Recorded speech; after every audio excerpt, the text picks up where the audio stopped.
I think most of you probably found the 3 chapters this week easier reading than the 3 preceding chapters. At least I hope so. Because they're much more straightforward and I think targeted than what went on before.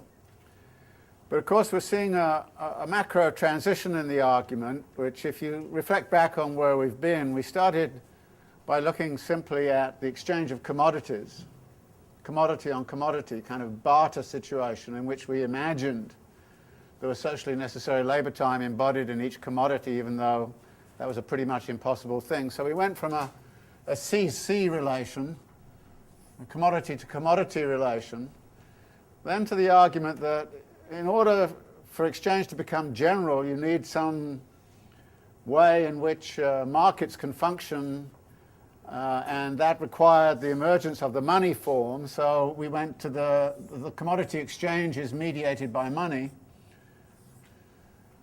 And towards the end of the money chapter, we suddenly got into this inversion where we started to look at a form of circulation which had this form,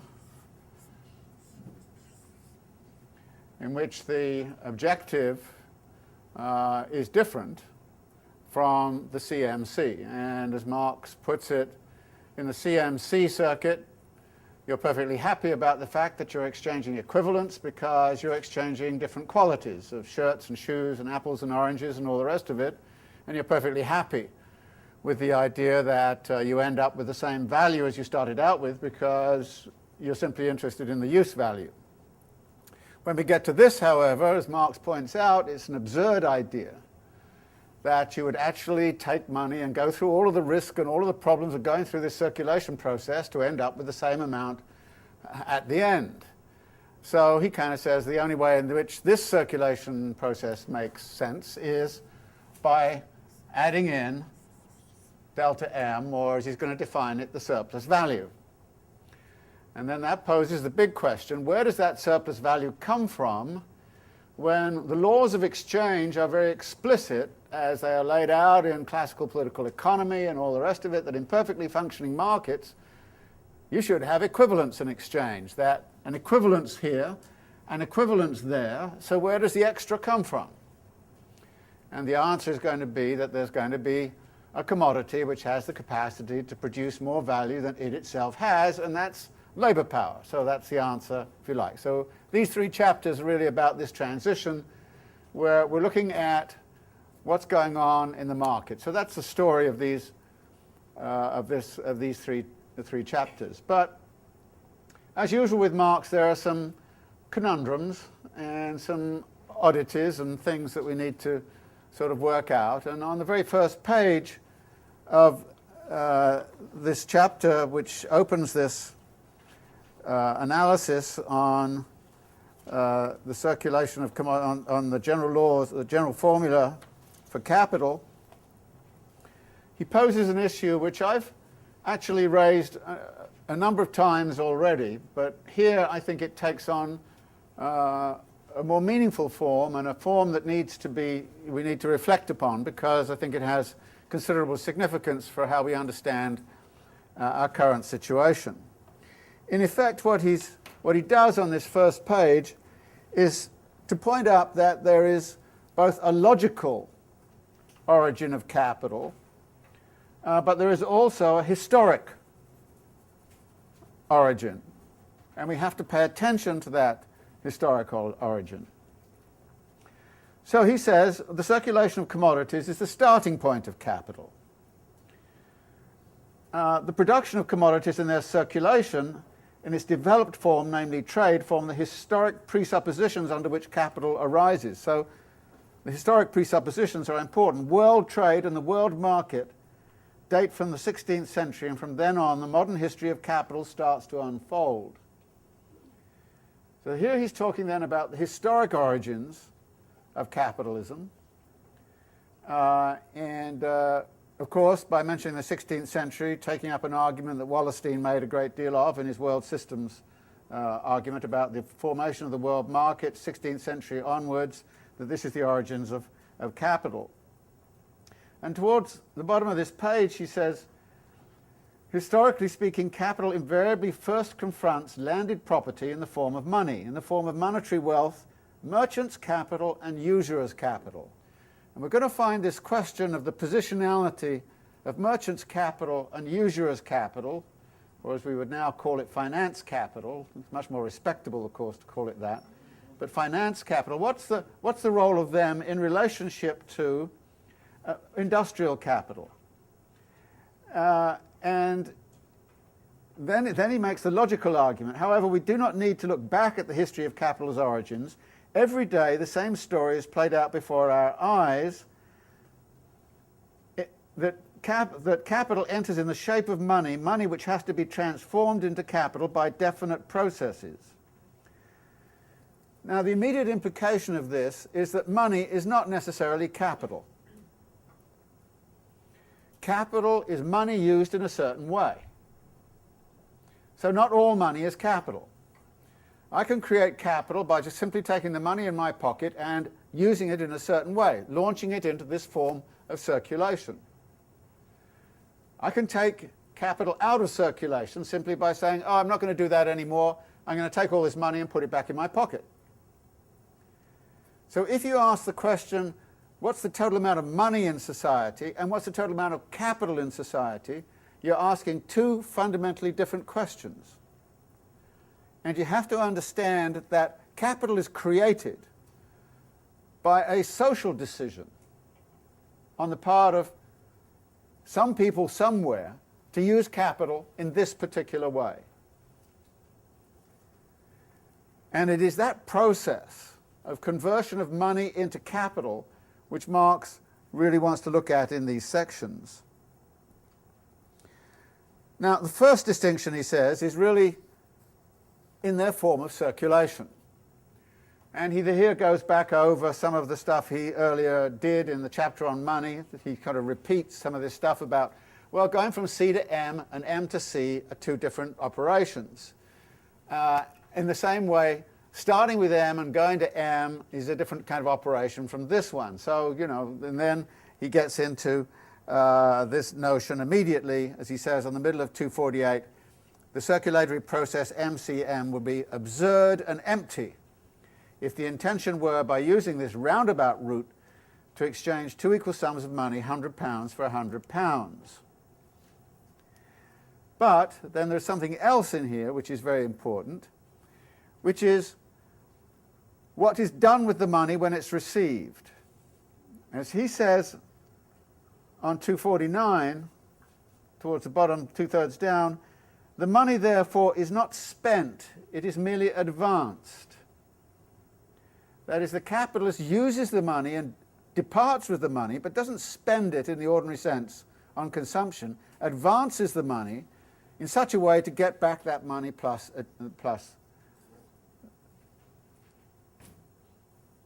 the profit, the surplus value.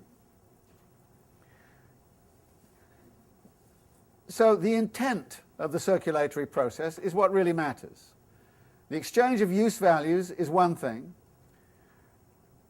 and that is about satisfying a social need or a particular individual need or want or desire and so on. But then the other is this quantitatively different amount of value which you're seeking to acquire by this form of circulation, the MCM prime circulation. And that leads him to his definition, which is a very important definition on 251, which says, the process MCM does not therefore owe its content to any qualitative difference between its extremes, for they are both money, but solely to quantitative changes. This increment or excess over the original value I call surplus value, fundamental category in Marxian theory, surplus value. And the big question he's going to pose, of course, is what is surplus value? Where does it come from? What is it all about? Top of 252.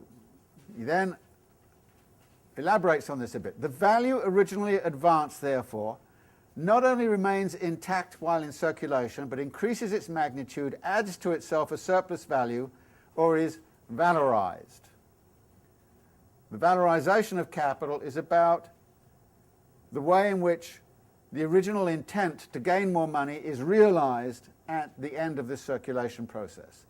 And he then goes on to say, and this movement converts it into capital. Now, several times I've made the kind of comment that Marx is always interested in processes rather than things. And if you ask yourself the question, well, what is capital? The answer is immediately, I think, foretold in this phrase. It's value in motion. It is a circulation process. It is value which is moving in such a way as to create more value.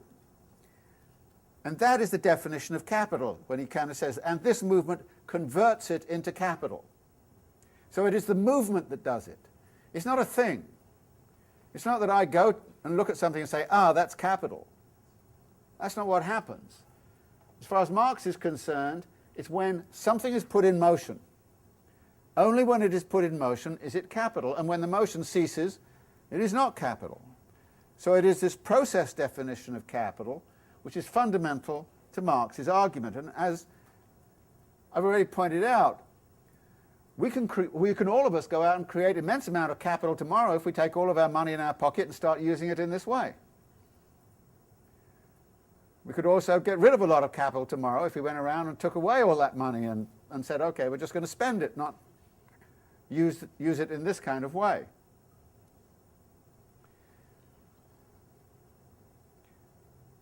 But this then also creates another interesting element in the story, because on 253 he points out the following: the simple circulation of commodities, the appropriation of use values, the satisfaction of needs, etc. As against this, the circulation of money as capital is an end in itself, for the valorization of value takes place only within this constantly renewed movement. The movement of capital is therefore limitless. Now remember the chapter on money, when he talked about the way in which money is a form of social power. And as a form of social power, it is potentially limitless. And therefore, there are no limits on how much money and that kind of social power you might accumulate. Whereas there's a limit on the number of use values you can reasonably hold, the number of pairs of shoes, the numbers of Ferraris, the number of yachts, the number of houses, all those kinds of things. There's a limit. Whereas this is limitless. So this is a form of circulation then that tends always towards breaking limits, extending, expanding, growing, by definition, movement. It must move, it must expand. It must always be finding delta M, more delta M. Whereas in a society governed by simply exchange of use values, we wouldn't have that imperative. Now, I earlier on sort of posed this question in Marx's Capital. What is socially necessary? Well, what we're seeing here is Marx immediately making the argument that what is socially necessary for the survival of capitalism is its constant expansion, its constant growth, and that it's striving towards limitless growth. It may not get there, it may encounter all kinds of limits, and it may crash, it may destroy the environment, it may destroy politics, it may do all kinds of horrible things, but capitalism as a system is socially necessarily connected to this drive for surplus value.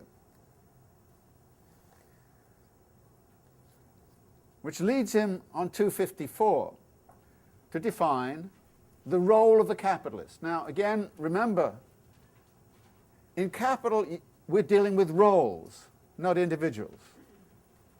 I've said, you and I can become capitalists immediately. We can stop being capitalists. Some of us may, to some degree, already be mini-capitalists. I have a pension fund which actually invests in things, so in a sense I'm a bit of a capitalist. It's in the stock market. The pension fund is in there. So it is the role which we're going to look at, the role of the capitalist. And what Marx says is this: as the conscious bearer of this movement, the possessor of money becomes a capitalist. His person, or rather his pocket, is the point from which the money starts and to which it returns. The objective content of the circulation we have been discussing is his subjective purpose, and it is only insofar as the appropriation of ever more wealth in the abstract is the sole driving force behind his operations that he functions as a capitalist.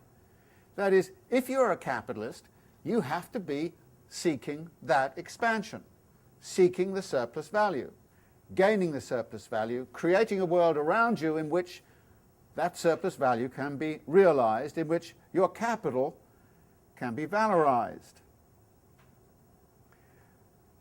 The implication of this is that use values must therefore never be treated as the immediate aim of the capitalist, nor must the profit of any single transaction. His aim is rather the unceasing movement of profit-making. This boundless drive for enrichment, this passionate chase after value, is common to the capitalist and the miser. But while the miser is merely a capitalist gone mad, the capitalist is a rational miser. The ceaseless augmentation of value which the miser seeks to attain by saving his money from circulation is achieved by the more acute capitalist by means of throwing his money again and again into circulation.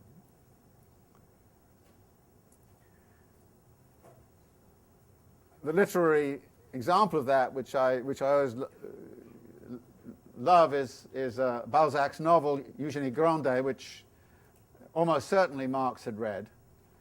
And the beginning of the novel has this miser, Grandet, with all of the gold sort of hidden away in his house somewhere or other. And the end of the story is he puts all the gold in bags and he's riding into town in order to convert it into rent so that he can get a rate of return in the money market on it. And it's a kind of a story of the rational, the miser and the capitalist, and the conversion of the miser into the capitalist. And I often wonder if Marx had that story in mind when he just wrote this kind of brief thing. Almost, he read all of Balzac, so we know that. So almost certainly I suspect he had that in mind when he wrote this.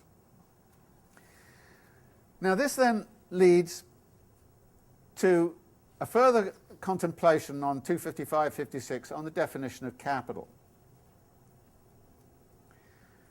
Because while capital is value in motion, it also takes on these physical forms. It is objectified in these physical forms, and it has to be objectified in physical forms. As he says, it is constantly changing from one form into another without becoming lost in this movement. It thus becomes transformed into an automatic subject. We reach the following elucidation: capital is money, capital is commodities. That is, when we look at this form of circulation, we see capital here exists in money form, here it exists in commodity form, here it comes back into the money form. So in terms of its objectifications, it's in these forms. He then goes on, in truth, however, value is here the subject of a process in which, while constantly assuming the form in turn of money of commodities, it changes its own magnitude, throws off surplus value from itself, considered as original value, and thus valorizes itself independently. For the movement in the course of which it adds surplus value is its own movement. Its valorization is therefore self-valorization. By virtue of being value, it has acquired the occult ability to add value to itself. It brings forth living offspring, or at least lays golden eggs. Now, two things about this. First, value is a subject. Here, value is here the subject of a process. Because the capitalist is a bearer of this quest for surplus value. And so Marx is kind of saying the capitalist doesn't have necessarily any choice. If they're going to be a capitalist, this is what they have to do.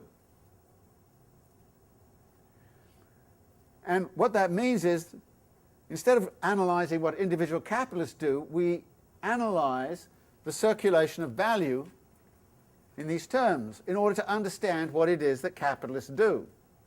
What is it that drives them to do the things they do? The second thing about this passage is there's heavy irony involved.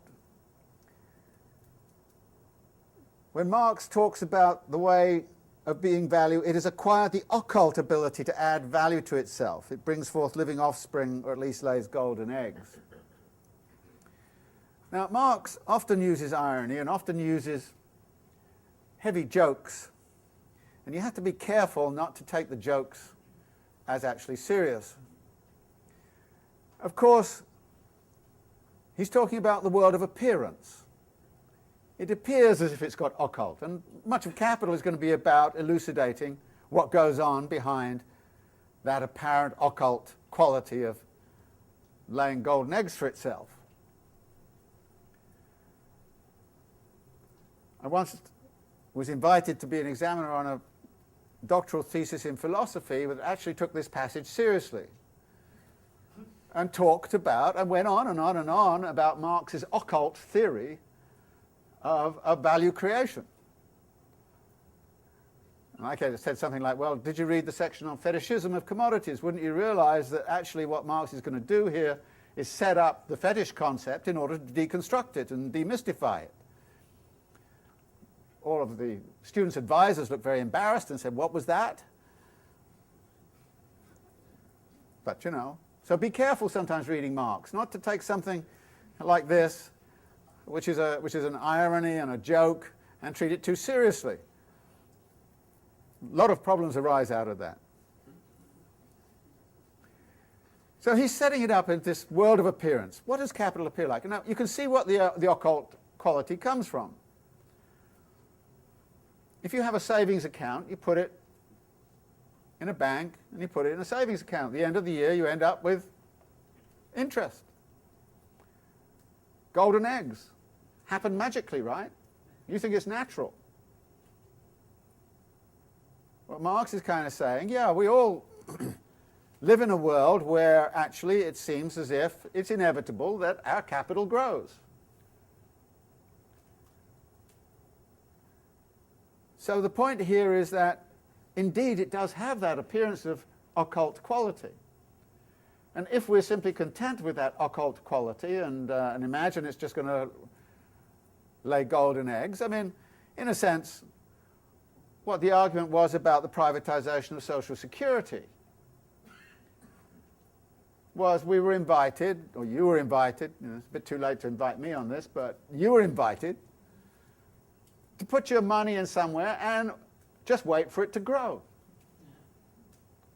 And to actually believe in this occult quality that somehow or other this was going to be your golden nest egg.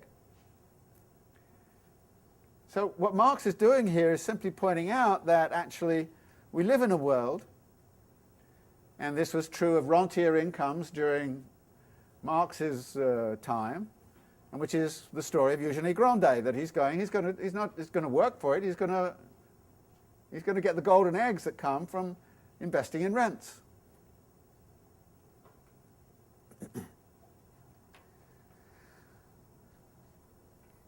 So this then leads him to say the following, that out of these two forms, money, commodity, money,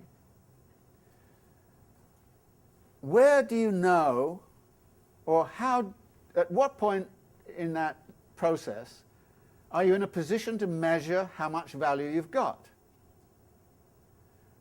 The answer is in the money form. So there's a certain asymmetry in all of this. I don't know what the commodity's worth until I get it to market. Only when I get it to market do I know that I've got the money form, and only then do I know that I've got the surplus value. So he says on 256,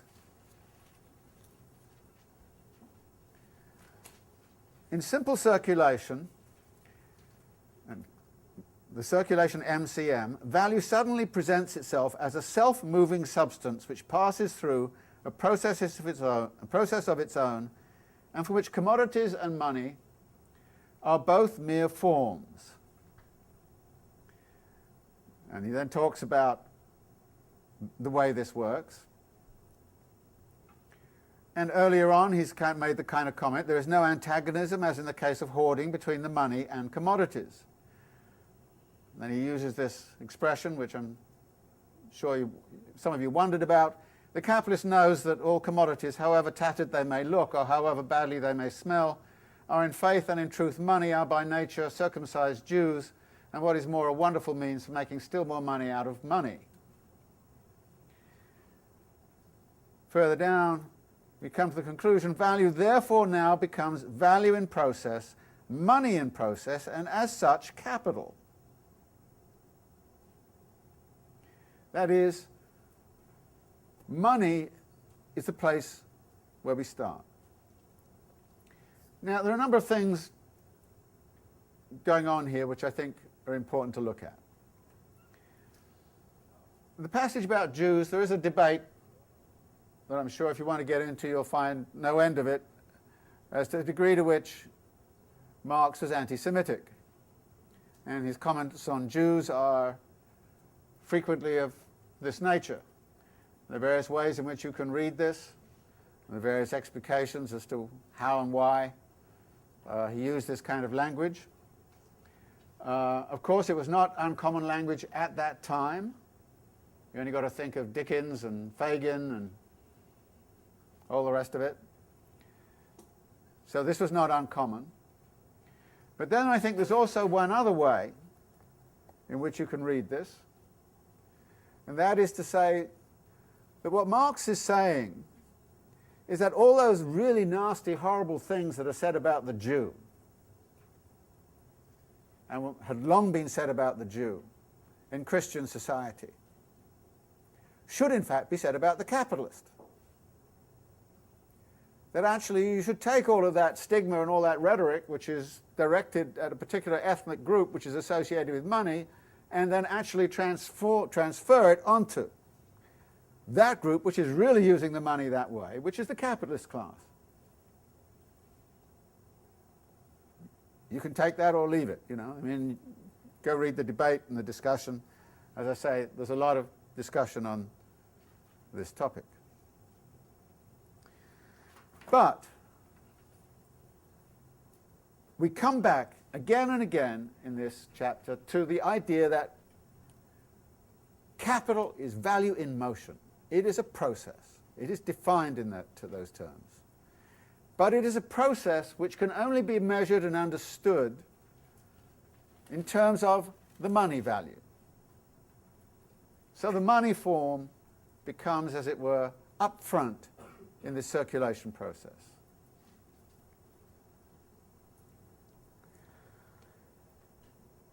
He then comes back to a topic he briefly touched on, and he's going to touch on it in the next chapter too, which is to say, well, there are various ways in which MCM can occur. We get merchants' capital.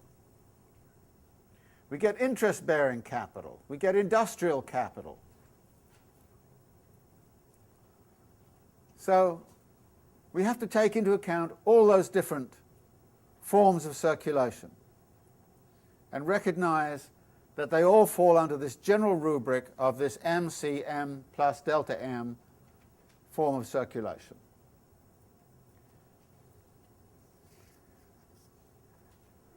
Next chapter.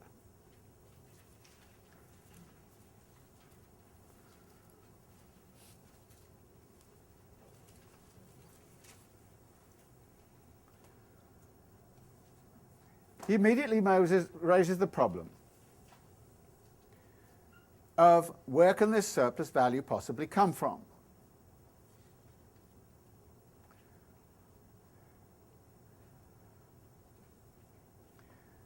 On 260, 261, he starts to talk about the problem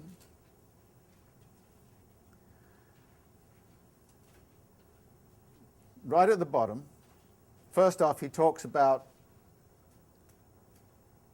the vulgar economists have practically no inkling of the nature of value, hence whatever they wish to consider the phenomena in its purity after their fashion, they assume that supply and demand are equal, that they cease to have any effect at all.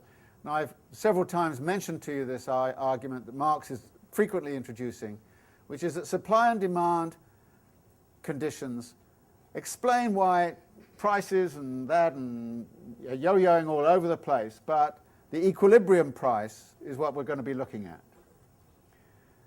And even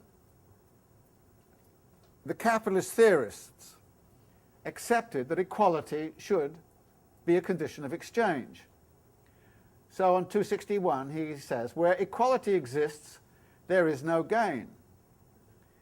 It is true that commodities may be sold at prices which diverge from their values, but this divergence appears in an infringement of the laws governing the exchange of commodities.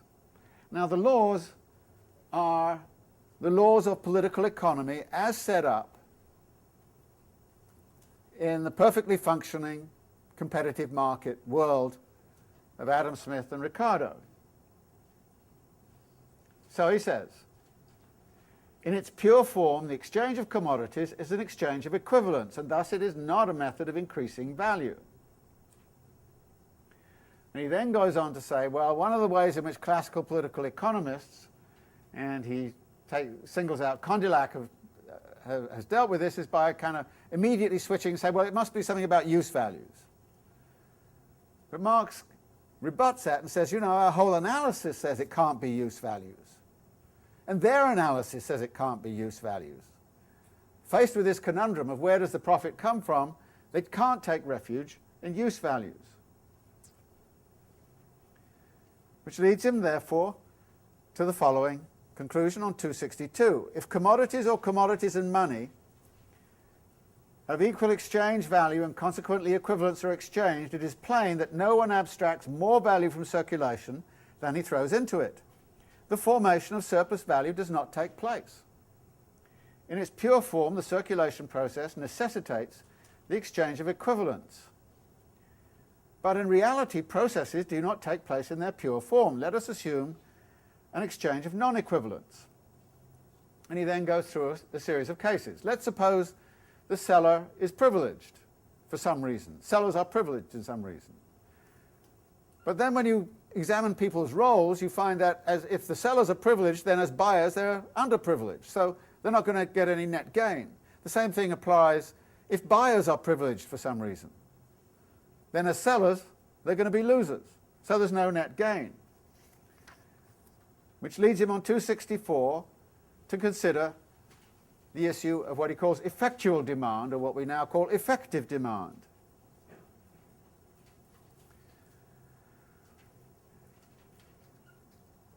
What he's dealing with here is one answer that was given to this conundrum by some economists, particularly Malthus, in his political economy, which is to say, well, there's a class of consumers somewhere or other whose duty it is to consume as much as they possibly can because they've got excess money. And that's where the extra demand is going to come from that's going to give you the delta M. And in particular, Malthus argued in the following way. There are three classes, big classes in society. Workers, who cannot possibly be a source of effectual demand.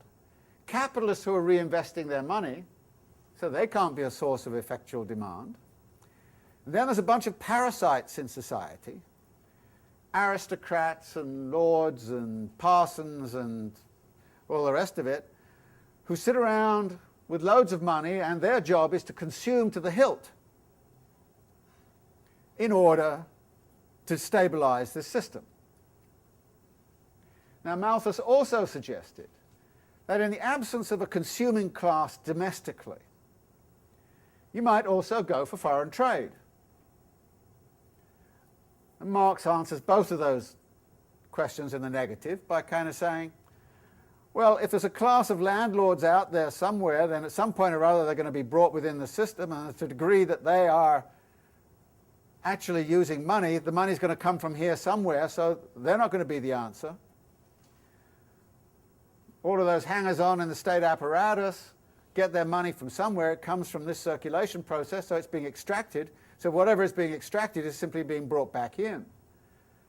And then he uses the argument about tribute to Rome to say, well, you know, even if you exchange with foreigners and you rip them off, then they rip you off in reverse, and so again there's no surplus value which is going to come out of that. So the effective demand argument, the external source of effective demand, does not work in Marx's view, nor does the internal class of consumers work. I mean, one of the great paradoxes, of course, in Malthus's case was his political economy talked about the necessity of a class of consumers who consumed like crazy in order to keep the economy in equilibrium. At the same time as it talked about poor people who were poor because they were reproducing to such a point that there were not enough resources to go around, and they were, you know, all of those kinds of problems. So in a sense, when he wrote his political economy, Malthus had a completely different explanation of how the world worked than when he wrote his theory of population. And it's very interesting to just look at those two representations that Malthus came up with. But his recognition of the effectual demand problem was important. As I mentioned last time, Keynes took that up as being very critical and sort of said, well, actually, debt financing is going to be one of the ways we can do this. But for Marx, that can't work. And then he goes through the final argument, which is, well, maybe the problem is we're looking at the thing in aggregate, so we just simply look at individuals. And if we look at individuals, what we see is, in a sense, yes, indeed, there can be a lot of robbing Peter to pay Paul, but there's no aggregate surplus value available in society that way. One person's loss is somebody else's gain, but then it quickly gets reversed, so there's no aggregate benefit that comes from that. Which leads into the conclusion on 266. However much we twist and turn, the final conclusion remains the same. If equivalents are exchanged, no surplus value results, and if non-equivalents are exchanged, we still have no surplus value. Circulation, or the exchange of commodities, creates no value. Very important proposition in Marx, and something you really have to think about. Circulation creates no value. Value cannot be created by market exchange. It can be redistributed through market exchange, but it cannot be created through market exchange if the market exchange is of this perfect competition sort, which leads him then to say, well, okay, we also have to deal with merchants' capital and usurers' capital. And he says, yes, okay, merchants' capital was one of the antediluvian forms of capital back in the early 16th century, 17th century. And merchants' capital was indeed based on violating the laws of exchange. 267, he quotes Franklin, war is robbery, commerce is cheating. So yes, merchants cheated much of the world of value. They stole it, predatory practices and all the rest of it. But that is a violation of the laws of market exchange as envisaged by the classical political economists. The same applies to usurers' capital.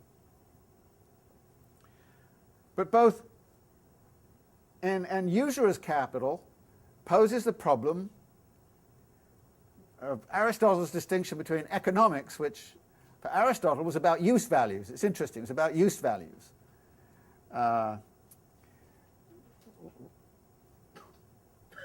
What Aristotle talked about as thematistics was about money making, and money making was they suggested filthy, bad, all the rest of it. Economics was good because it's about exchange of use values. And so there's a critique of interest in here. But then Marx says something interesting. In the course of our investigation, we shall find that both merchants' capital and interest-bearing capital are derivative forms, and at the same time it will become clear why historically these two forms appear before the modern primary form of capital. What he's leaning to here is this following idea. That capitalism had to get going somehow. And from the 16th century onwards, merchants' capital and usurers' capital played a crucial role in the dissolution of pre-capitalist forms of power, notably feudalism in Europe, some putative state forms elsewhere. The usurers lent to the landed nobility, and then the landed nobility couldn't pay them back, and landed nobility lost their lands. Merchants who couldn't make money internally within a country went outside, robbed the rest of the world of use values, came back, made lots of money, used that money power to start to develop political power, which allowed them at some point or other to confront and destroy the power of landed property. So there's a historical story to be told about the origins of capitalism, which Marx is alluding to, and that historical story has a very powerful and important role assigned to it by merchants' capital and usurers' capital. But at some point or other, the modern industrial form of capital takes over.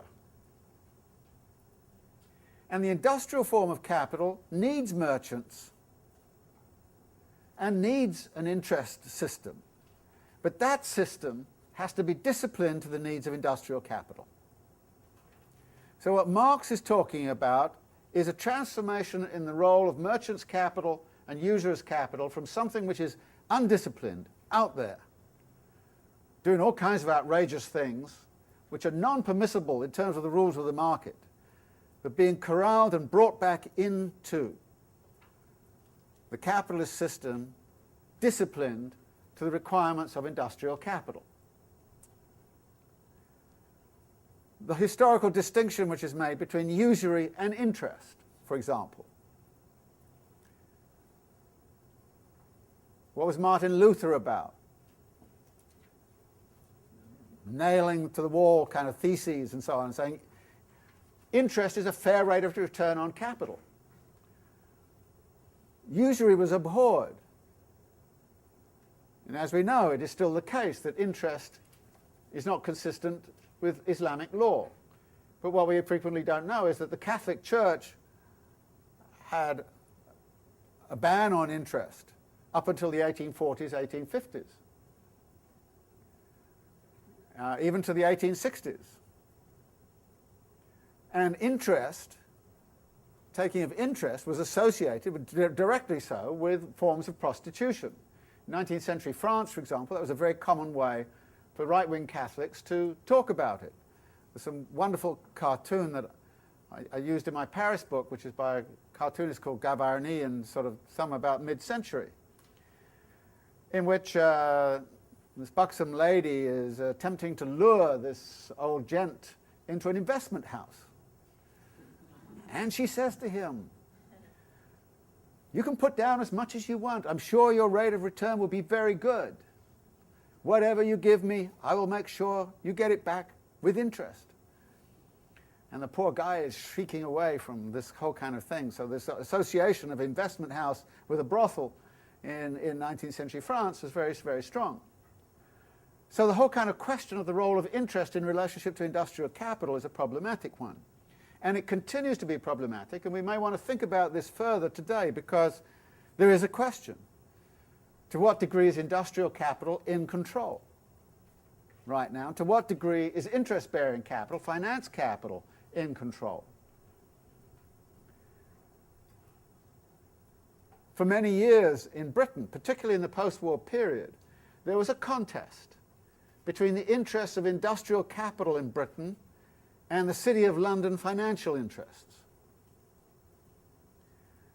And if the City of London financial interests were going to be served, that frequently harmed seriously the British industrial interest.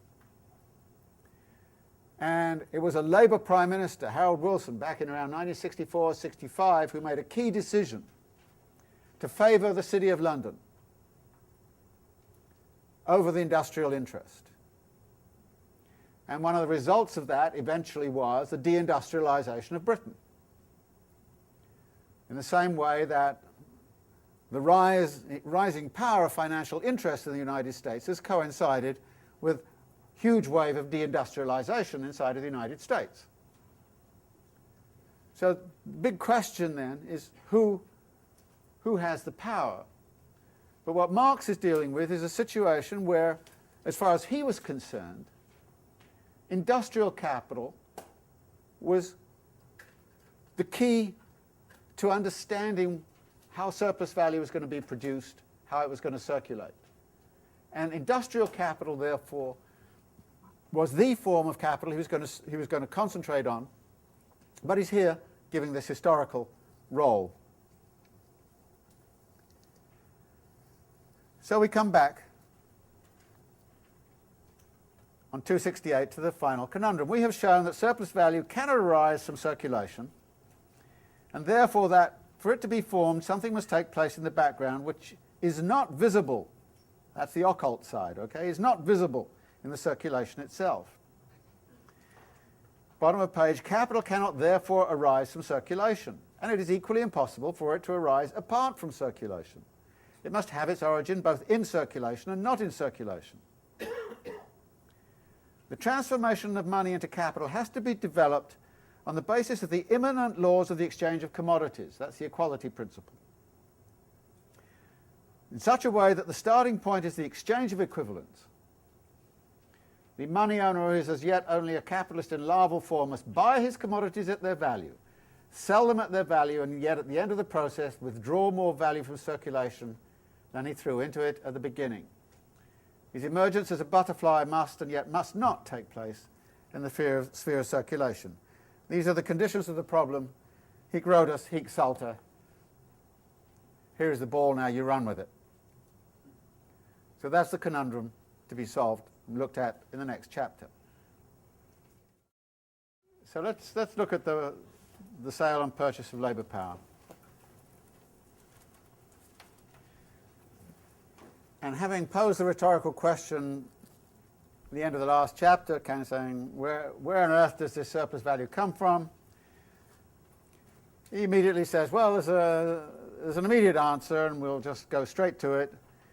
In order to extract value out of the consumption of a commodity, our friend the money owner must be lucky enough to find within the sphere of circulation, on the market, a commodity whose use value possesses the peculiar property of being a source of value, whose actual consumption is therefore itself an objectification of labour, hence a creation of value.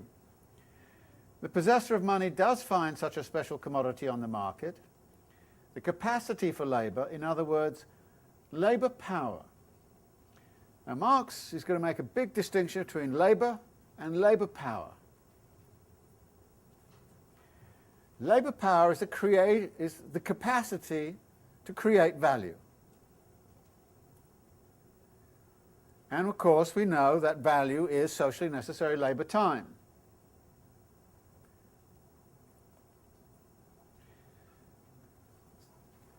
And the important idea here is that the capitalist must find a commodity, and in particular the commodity labour power, which can be bought and sold in such a way as to make absolutely sure that the labour power which is given to the capitalist is greater than the labour which is required to reproduce the labourer. And that's the calculus we're going to get into. Now, one of the big consequences of this is that Marx is going to make an analysis of capitalism that does not involve in any way cheating in the world of exchange. All commodities in this analysis are going to exchange at their value. there is no violation of the equivalency requirement. Now this is something that some people kind of find a bit strange about Marx. You would have thought Marx would have said, oh, those people violating exchange, power relations, this kind of thing. But here we come back to, I think, one of Marx's central missions, which is to undermine classical political economy. And classical political economy, as I've suggested, perpetually spun the story that if the world was made out of perfectly functioning markets, then everybody would be better off. And perfectly functioning markets assume equivalence and exchange. So Marx says, okay, I assume equivalency and exchange also. Now, does this mean he believes that that's how capitalism is? No, not necessarily at all. So here he's beginning to look at the whole kind of relationship between classical political economy and the realities on the ground, and he's firmly going after classical political economy rather than trying to describe the realities on the ground. Let us suppose a perfectly functioning market economy. And he says, we mean by labour power or labour capacity the aggregate of those mental and physical capabilities existing in the physical form, the living personality of a human being. Capabilities which he sets in motion whenever he produces a use value of any kind. But various conditions must be met if labour power is going to become a commodity. The first condition is that the labourer must be, as he says on 271, the free proprietor of his own labour capacity, hence of his person. He and the owner of money meet in the market and enter into relations with each other on a footing of equality as owners of commodities, with the sole difference that one is a buyer, the other a seller. Both are therefore equal in the eyes of the law. So again, we assume the law is going to be good in all of this, which it ain't necessarily so, but Marx is going to assume it.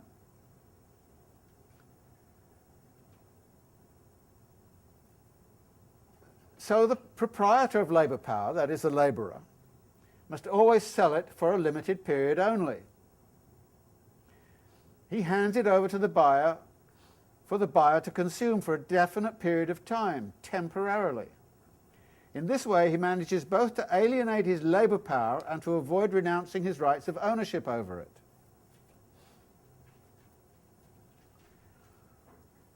The second essential condition, 272, is this, that the possessor of labour power, instead of being able to sell commodities in which his labour has been objectified, must rather be compelled to offer for sale as a commodity that very labour power which exists only in his living body. This is Marx's version of biopolitics. For the transformation of money into capital, therefore, the owner of money must find the free worker available on the commodity market, and this worker must be free in the double sense, that as a free individual he can dispose of his labour power as his own commodity. And that, on the other hand, he has no other commodity for sale. He is rid of them, he is free of all the objects needed for the realization of his labour power. Now this is an interesting riff on the notion of freedom. The labourer is free in the double sense. Free to sell his or her labour power to whomsoever, under any conditions of contract. Always in control of their own body as a labourer, a proprietor over their own body. We're not dealing with slavery here, even though, of course, slavery continues to exist, but Marx is talking about the free labourer. But they're also freed of any control over the means of production. So they're freed in that double sense. So every time I hear George Bush talk about how he's going to deliver freedom unto the world, I think, yes, this is what he's about. He's going to free everybody of any control over the means of production. At the same time as he's going to turn them into individual proprietors and wage labourers. So next time you hear this mission about bringing freedom to the rest of the world, then remember what Marx's definition of freedom is under capitalism. And then when you actually look at politics on the ground under the Bush regime, you've got a pretty good idea that indeed this Marxian definition is pretty much what it's about. It's hardly an accident that Coalition Provisional Authority in Iraq, about a year after the occupation, actually enforced a whole free labor regime, rights, all this kind of stuff on the Iraqi constitution as central part of the Iraqi constitution.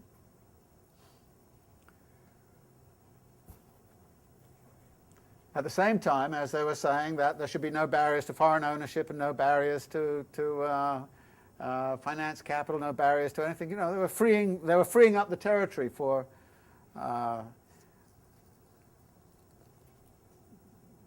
relieving people of any kind of concern about having control over the means of production. Now this then brings us to, of course, to the historical question. Why this free worker confronts him in the sphere of circulation is a question which does not interest the owner of money. For he finds the labour market in existence as a particular branch of the commodity market. This is where we recognise that there's been a historical process. And Marx goes on to say, and for the present it interests us just as little. We confine ourselves to the fact theoretically as he does practically. Then he throws in a immediate qualification. One thing is clear: nature does not produce on the one hand owners of money or commodities, and on the other hand men possessing nothing but their own labour power. This relation has no basis in natural history, nor does it have a social basis common to all periods of human history. It is clearly the result of a past historical development, the product of many economic revolutions, of the extinction of a whole series of older formations of social production. And then he goes on to say, and the economic categories have undergone a similar revolution. But what we understood by labour under feudalism is something very different from what we understand by labour under capitalism. What we understood as commodities. And at the bottom here he makes, I think, a very important argument, which is important to note. Towards the bottom of 273, the appearance of products as commodities requires a level of development of the division of labour within society such that the separation of use value from exchange value, a separation which first begins with barter, has already been completed. But such a degree of development is common to many economic formations of society with the most diverse historical characteristics.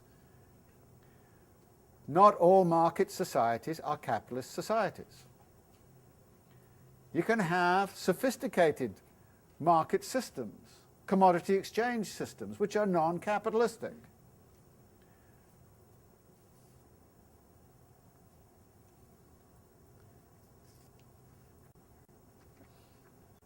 He then goes on to say, well, on the next page,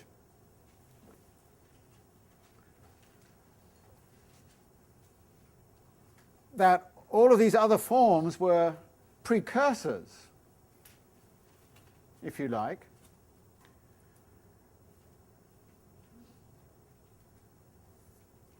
so he says on 274, the historical conditions of its existence, that is capital's existence, are by no means given with the mere circulation of money and commodities. It arises only when the owner of the means of production and subsistence finds the free worker available on the market as the seller of his own labour power, and this one historical precondition comprises a world's history. Capital, therefore, announces from the outset a new epoch in the process of social production. What's involved here is that capital could not be capital without there having been a whole process of wage labour creation, proletarianisation, which preceded it. So it's not simply money and commodities in these sophisticated forms that is necessary. Yes, they are necessary.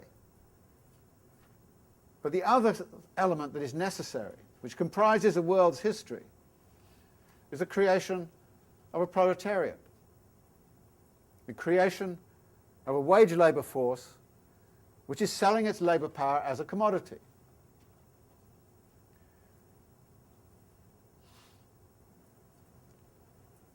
So again, there is this historical element which enters in. And we'll see that entering in a different way too.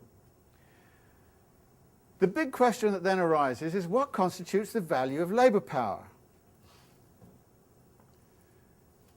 And in the next series of passages he says, well, the worker needs subsistence, needs to live. So you have to provide enough commodities to allow the worker to live. But that then immediately poses the problem, how many commodities does the worker need to live? Part of that has to do with the nature of the labour, which you are demanding of the worker. You work them very hard, you've got to feed them better. As he says, definite quantities of human muscle, nerve, brain have to be replaced. Since more is expended, more must be received. His means of subsistence must therefore be sufficient to maintain him in his normal state as a working individual. Now, normal state. What is a normal state?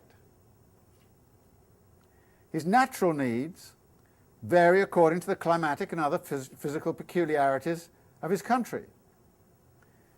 On the other hand, the number and extent of his so-called necessary requirements, as also the manner in which they are satisfied, are themselves products of history and depend, therefore, to a great extent on the level of civilization attained by a country. In particular, they depend on the conditions in which, and consequently on the habits and expectations with which, the class of free workers has been formed. In contrast, therefore, with the case of other commodities, the determination of the value of labour power contains a historical and moral element. Nevertheless, in a given country at a given period, the average amount of the means of subsistence necessary for the worker is a known datum. The value of labour power is not simply a physical quantity. Dependent upon the degree of civilization in a country, it's dependent upon the dynamics of class struggle. It depends on what people have got used to. It depends on climate. It depends on the nature of the labour. In other words, when we come to say what is the value of labour power, what is the value of a worker's labour power, we have to recognize this as a determination that comes from multiple sources. And it's obviously a very complicated history. And it varies greatly from place to place and from time to time. But, he then goes on to say, in a given situation, we know what that value is.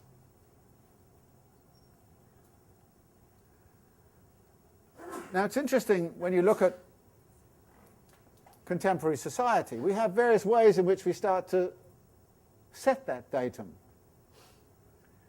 There is something, for example, called the poverty level in this country.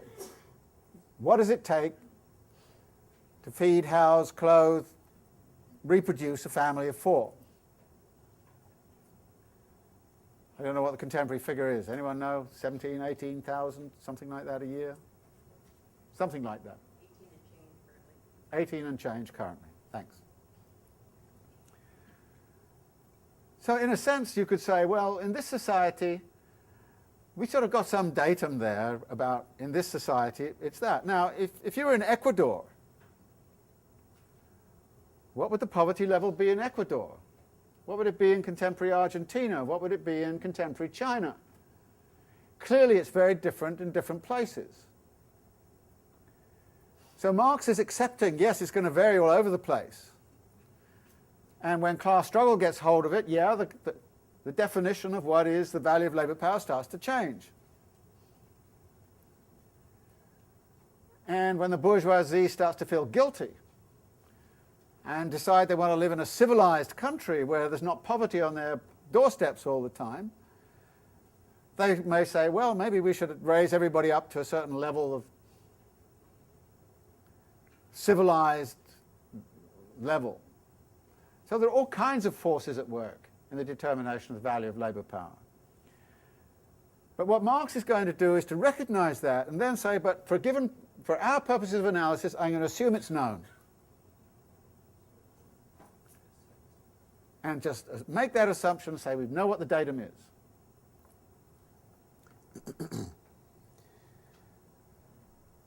And the datum is further flexible because you also have to incorporate in here some accounting for reproduction costs. Because you're not simply feeding the labourer at night so that they can come back next morning. You've got to think about, kids, reproduction of the working class. You've also got to think too about the qualities of the labour power, the skills, how much you're going to spend on skills, this kind of stuff. What's the value of skills and so on.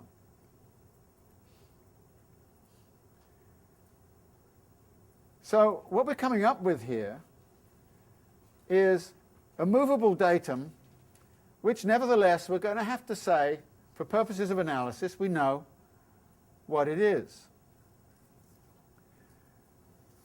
But we see straight away that labour power is not a commodity like any other commodity, because a moral, civilizational, class struggle element enters in. Now, there may be other commodities where that happens too. But in the case of labour, all of that is upfront and fundamental to what determines the value of labour power. And therefore, you have to look at it in those terms.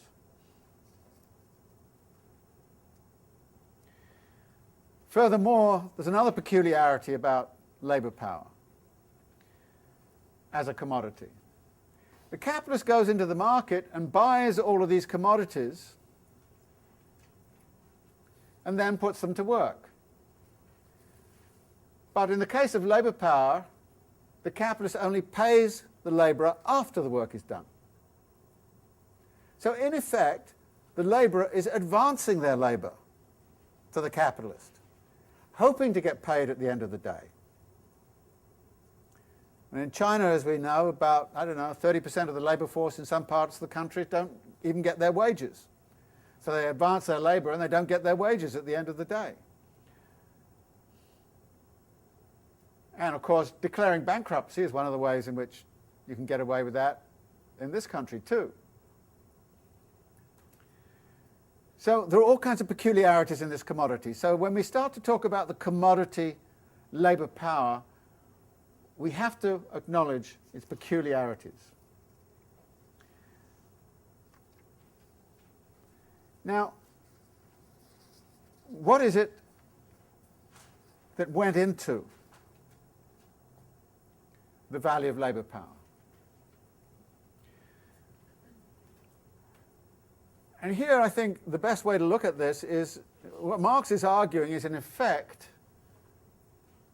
how the original poverty level was defined in this country by Molly Orshansky, I think it was, back in 1965 or something like that, when they first set up the definition of the poverty level. And the way it was set up was this. They asked the question, what is the market basket of commodities which a family needs to survive? How much do they need to pay on housing? How much on clothing? How much on food? How much on transportation? And you add up the value of all of those commodities, and the aggregate value of all of those commodities when prorated over the year, gave you the poverty level. In other words, it was a particular market basket of necessary commodities at a given standard of living at a given time. Now, it's interesting to go back and look at the history of arguments over what should be in that market basket of commodities. Back in 1965, it did not include cell phones. Does it include that now? Should it include it? You know, some items have fallen out, some have entered in. And of course what the conservative right does is to say you chose the wrong market basket, and they find a market basket which gives you a poverty level of 16,000, and if you're of the left you make it so that it comes to 20,000. But it's a social determination. Nevertheless, it's based on the value of the commodities which the labourer needs to survive. In other words, you pin the definition of the poverty level and the minimum wage and all the rest of it, or living wage. Even the idea of a living wage, for example, is about what is it that you need to survive? What is the market basket of commodities you need to survive in today's world in the United States? And that's what you use. So the value of labour power is fixed by the value of the commodities which are necessary to reproduce the labourer at a given standard of living, at a given moment, in a given place. That's how the value of labour power is determined.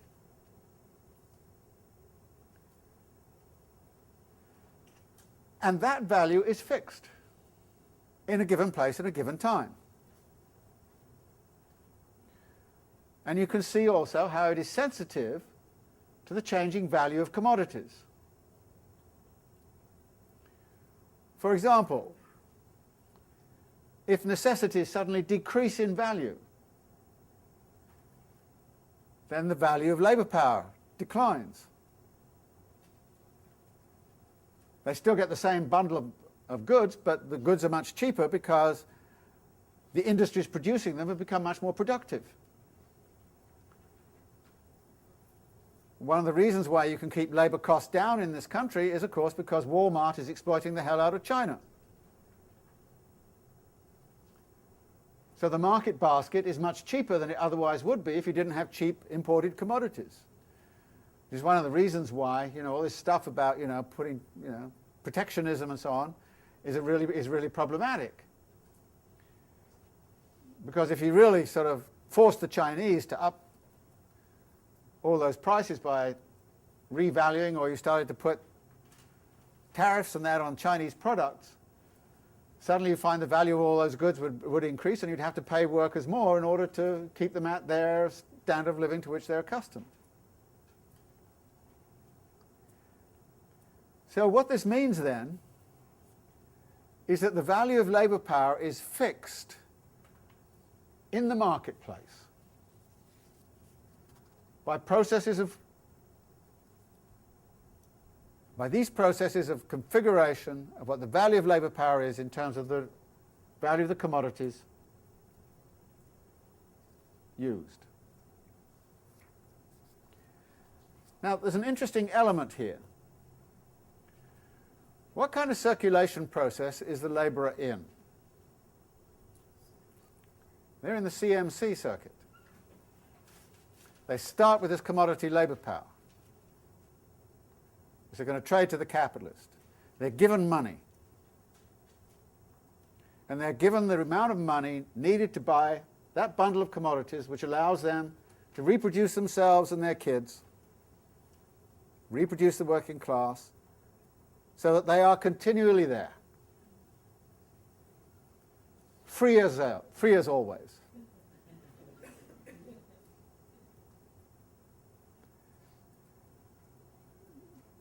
Interesting dynamic here. Labourers in the CMC, capital in the MCM. And that distinction is going to be very important to, I think, understanding the result of this conundrum which we've been looking at.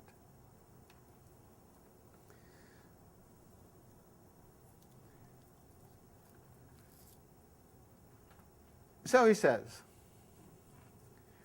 on 279, the use value which the former gets, because in effect what the capitalist does is to buy the use value of labour power. So the use value which the capitalist gets in exchange manifests itself only in the actual utilisation in the process of the consumption of the labour power. That is, the capitalist is going to use the labour power in production.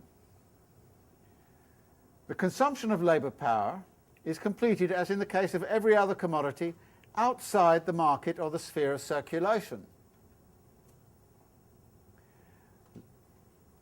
So, says Marx, let us therefore, in company with the owner of money and the owner of labour power, leave this noisy sphere, where everything takes place on the surface and in full view of everyone, and follow them into the hidden abode of production, on whose threshold there hangs the notice, no admittance except on business. Here we shall see not only how capital produces, but how capital is itself produced. And who produces it? The secret of profit-making must at last be laid bare. But in order to understand this, we have to get out of the sphere of circulation. So he says, we have to get out of this and depart from a very Eden of the innate rights of man. It is the exclusive realm of freedom, equality, property, and Bentham. And then goes on and talks about the way in which freedom, because both buyer and a seller of commodity are determined only by their own free will. They contract as free persons who are equal before the law. Equality, because each enters into relation with each other as with a simple owner of commodities, and they exchange equivalent for equivalent. Property, because each disposes only of what is his own. And Bentham, because each looks only to his own advantage. And here we get the Adam Smith view again. The only thing that brings them together and putting them into relation with each other is the selfishness, the gain, and the private interest of each. Each pays heed to himself only, and no one worries about the others. And precisely for that reason, either in accordance with the pre-established harmony of things, or under the auspices of an omniscient providence, they all work together to their mutual advantage for the common weal and in the common interest. Marx is being a little ironic. When we leave this sphere of simple circulation or the exchange of commodities, which provides the free trader vulgaris with his views, his concept, and the standard by which he judges the society of capital and wage labour, a certain change takes place. He who was previously the money owner now strides out in front as a capitalist.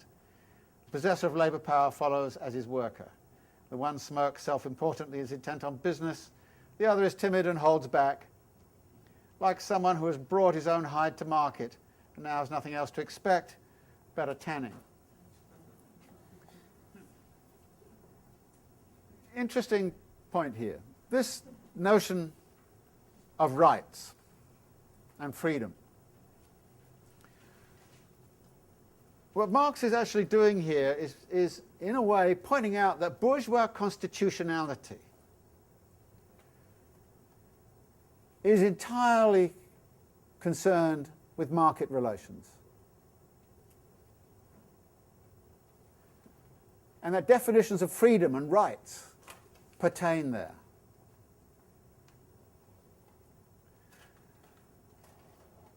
But bourgeois constitutionality has almost nothing to say about what goes on inside of production. What goes on inside of a factory. And when states start to interfere with what goes on inside of the factory by passing legislation like OSHA, capitalists get outraged. It is a violation of the rights of private property. You don't want anybody prying around inside of the production process. And bourgeois constitutionality has nothing to say about what goes on inside the production process. Nothing to say about it whatsoever. Yes, you can try and take some of these market relations and bring them back into and apply them to this world of production, but that's very hard to do. And this, I think, is a fascinating kind of point. Because a lot of politics right now is precisely about freedom and rights. Perfectly consistent with the bourgeois vision of the world. And Marx is kind of saying, yeah, you can have a great time there playing around with Bentham and notions of freedom and rights and all this kind of stuff and private property and all the rest of it. I mean, this is the neoliberal ethic run wild. It's the liberal theory run wild. Liberal constitutionality. And whenever a revolutionary movement comes in, like happened in Portugal in the 1970s, and they tried to set up a constitution which actually tried to legislate how production was to be organized, the bourgeoisie went utterly crazy. That is something you cannot and must not do. And what is interesting to me is to think how much of politics over the last 30 years has actually forgotten that. How much of politics, by going into abstract notions of human rights and freedom and rights and all this kind of stuff, is actually talking about something which is outside of what is going on in the actual production process itself. Because what Marx is saying is, you can't find the secret of how capital is produced by simply looking at the market. You can see that there is a commodity there called labour power, which clearly has the capacity to produce more value than it itself has.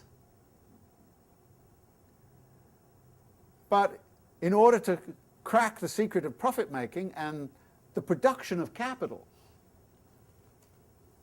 you have to go inside the production process. You have to go inside the labour process and look at what is happening inside the factory. Look at what's happening in the labour process on the production line. In the fields, agribusiness, in the mines, in the factories, and all those huge complexes in China, employing thousands and thousands of people making socks and all the rest of it, things we wear. So that's where we have to go.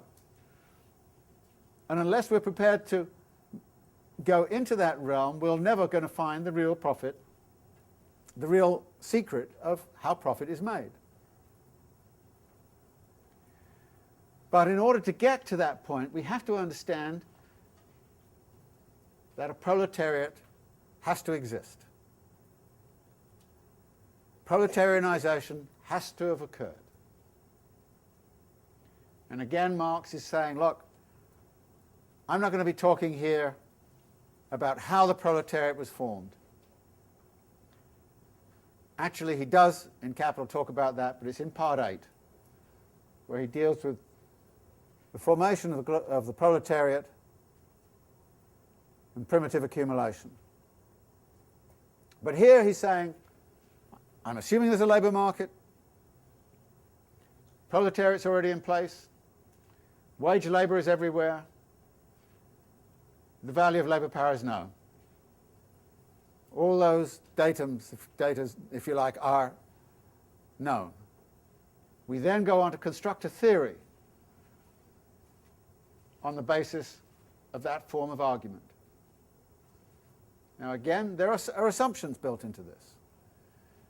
He's clearly taking on, here and everywhere else, the theses of liberalism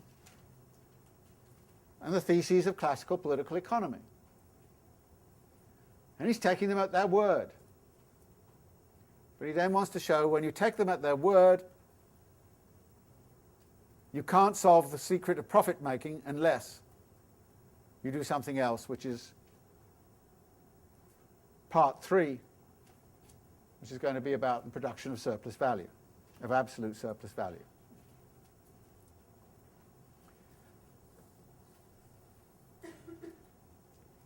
So what we'll do next time is to read the next 3 chapters, paying particular attention to the first 10 pages or so of chapter 7 on the labour process. So we have some time for general discussion on what's gone on in these 3 chapters. Anybody want to raise questions? Yeah. Isn't that a chicken and egg problem? The proletariat, does that depend on the rise of the capitalist class, or does it imply that the proletariat can serve some other purpose and doesn't depend on the rise of the capitalist? You could make that argument, but then that will then depend on a historical, on the historical events that actually happened. We'll see some of that being depicted in Capital. Now, Marx's account of that is that the formation of a proletariat really began to form in the sort of 14th, 13th, 14th centuries, and that was a long, long process. So you get elements of a wage labor system which are arising when there's no industrial capital around.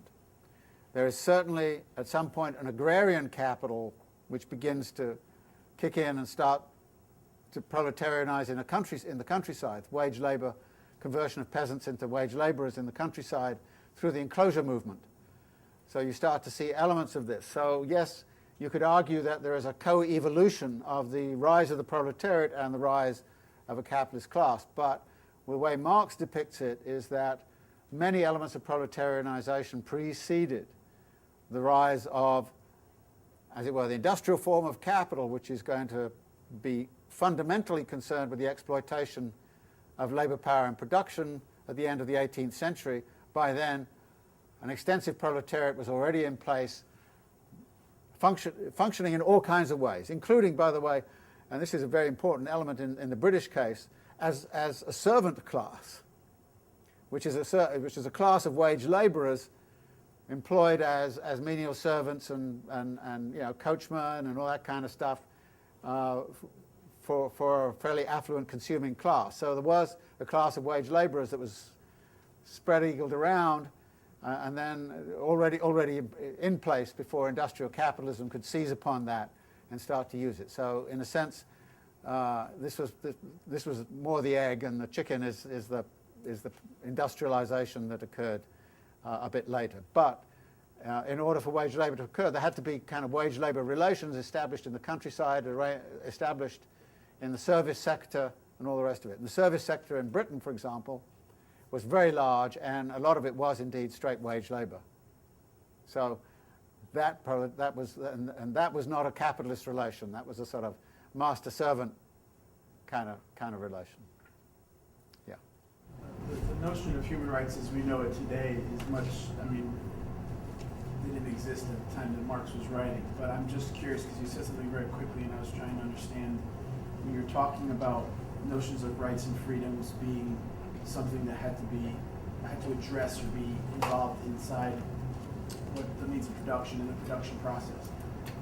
One of the more marginalized areas of human rights today is economic, social, and cultural rights, which as I was reading how he defined the actual value of labor power is what economic and social rights is about the right to adequate housing, the right to, it's a struggle to define and to challenge those notions. So I was trying to understand if you were suggesting, or that Marx or you yourself, that all notions, do we already begin with, obviously it's problematic, right? We're trying to define things within the system, but without, were you saying that human rights, all human rights as we just define them now, does not try to challenge the actual system itself, that it's actually just a reflection of the bourgeoisie the notion? It depends. It depends.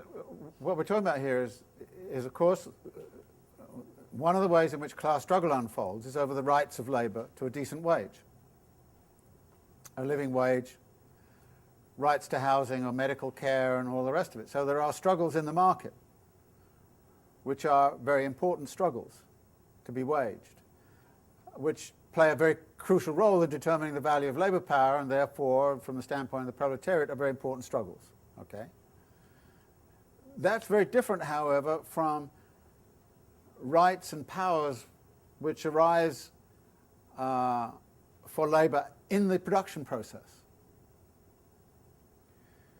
Now, there's a good deal of evidence that the labour reforms that came through, I mean, the National Labour Relations Board, which was set up in the 1930s,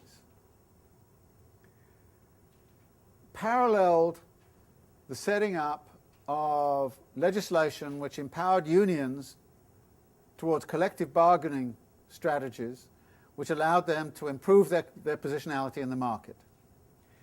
And there was a trade-off being offered between empowering people in the market and disempowering them in the production process. In the 1920s and 1930s, one of the ways in which workers insisted on empowerment in the production process was through definition of skills. And if you look at the number of skilled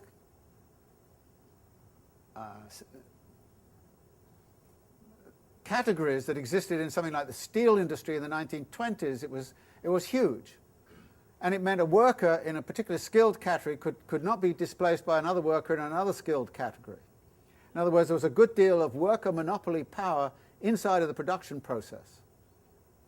What the National Labour Relations Board did was to start to dismantle some of that through a process of external adjudication over skill disputes within production, for example. And what this led to in the long run was a gradual disempowerment of workers at the point of production, as opposed to their empowerment in the market. So in a sense, what happened was a legislative move which was deliberately about let workers be treated however you want at the point of production. Empower them in the market. Because in the 1930s that was very important anyway because of the effective demand problem. So the point here is not to say that struggles over rights, over wages and over health care and all that kind of thing are irrelevant, but to say they're fundamentally different from struggles over rights at the point of production. And that disempowerment of workers at the point of production is really an issue. I mean, we saw that, for example, in that mining tragedy in Idaho, I mean, people might be getting a decent wage and they may be getting good health care and so on, but if you die down the pit because they haven't done anything about the production process in the pit and they're not going to do anything about it because it costs too much, then you're in a different world. And I think what Marx is doing here is to point out that there are two different arenas and they're quite different from each other. And if you concentrate only on one, to the detriment of the other, you're going to be looking at the one which the bourgeoisie wants you to look at, where the bourgeoisie is perfectly happy to negotiate, because it's within kind of the era of legality, and you can hire lawyers and all that kind of stuff. And of course, it's great for the lawyers and all the rest of it. But then, what Marx is kind of saying, empowerment at the point of production. I mean, for instance, the right of agricultural labourers who are working with all those pesticides to know what pesticides they're working with and what the health consequences are of OSHA at one point tried to set up a system where it was mandatory for every major kind of industrial process to list the kinds of chemicals you were working with in the production process and say something about their qualities. Were they carcinogenic? What kinds of health things could come from this, etc., etc., etc.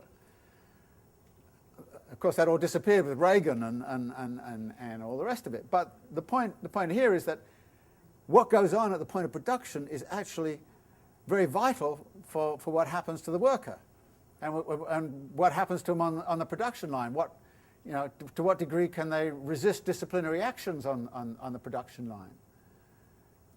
You know, is there harassment on the production line? What happens there? Those kinds of things. So it's a kind of complicated world. So what Marx is simply saying is that the field of rights is very much one that is familiar to the bourgeoisie, and therefore we talk about that a lot. And some of that is very important, obviously, in terms of determining the value of labour power and the conditions of labour and so on. But we have to look at another field, which is empowerment at the point of production. And the language of rights is very hard to apply at that point. It's about power relations and about knowledge and information and all kinds of things of that kind. So it's hard to articulate it in terms of the simple language of rights. And so to the degree that NGOs and all the rest of it concentrate on a language of rights, they're actually concentrating on a language of bourgeois discourse, which, you know, where progressive things can happen.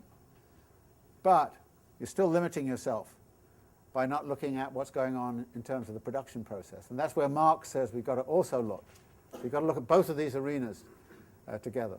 Okay, we're a bit over time. The temporality law steps in. Socially necessary labour time is over, so we'll see you next week.